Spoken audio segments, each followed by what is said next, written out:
స్వాతంత్ర దినోత్సవ వేడుకల్లో పాల్గొనడానికి ప్రముఖ రాజకీయ నాయకుడు ఎంపీ శ్రీ జంగయ్య గారు ఇక్కడికి విచ్చేశారు. మరికొద్దిసేపట్లో ఈ ప్రభుత్వ పాఠశాలలో జెండా ఆవిష్కరణ చేయబోతున్నారు. జంగయ్య గారి గురించి ప్రత్యేకంగా చెప్పాల్సిన అవసరం లేదు. గిరిజన ప్రాంతవాసి, వారి ఆశాజ్యోతి.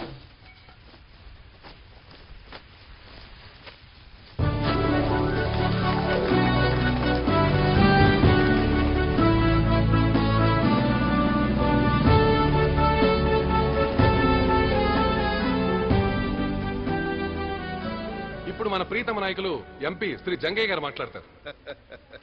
నమస్తే. నమస్కారం.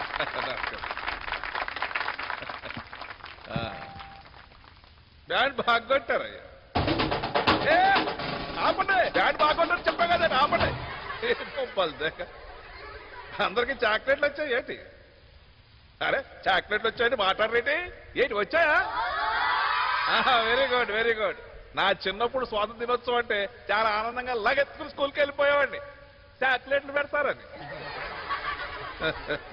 ఇప్పుడు స్వాతంత్ర దినోత్సవం అంటే చాక్లెట్లు తినడం కాదు.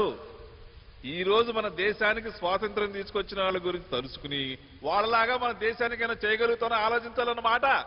ఏంటి ఆలోచిస్తున్నావా? ఏమా నువ్వు ఆలోచిస్తున్నావా? నీ సంగతి ఏంట్రా? ఏంటి ఎవరు మాట్లాడరేంటి? ఆలోచిస్తారా లేదా? అది వెరీ గుడ్. మీ హెడ్ మాస్టర్ గారు నన్ను కలిసినప్పుడల్లా ఈ స్కూల్లో సౌకర్యాలు బాగాలేవు, హాస్టల్లో వసతులు బాగాలేవు, మీ గవర్నమెంట్ తరఫున ఏదైనా హెల్ప్ చేయమని అడుగుతుంటారు. మాస్టర్ మన గవర్నమెంట్ కదపటం, అది చేయటం చాలా టైం పడుతుందండి. కాబట్టి ఈ స్కూల్ సౌకర్యాల కోసం నేనే ₹1 కోటి రాలేస్తున్నాను. ₹1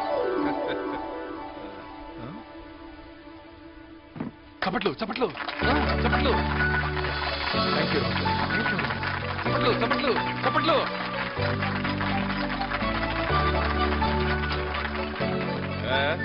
సంతోషమేనా? ఫోటో తీస్తారా? ఇలాంటి వ్యక్తులు, మహాశక్తులు మన దేశంలో ఉంటే మన దేశం ఎందుకు గొప్పది కాలేదు? తప్పకుండా అవుతుంది. అసలు ₹1 కోటి విరాళంగా ఇచ్చారు అంటే మనం అర్థం చేసుకోవచ్చు. ఇలాంటి నాయకులు ఉండబట్టే ఈ రోజు దేశం ఇంత ఫాస్ట్ గా అభివృద్ధి చెందుతుంది.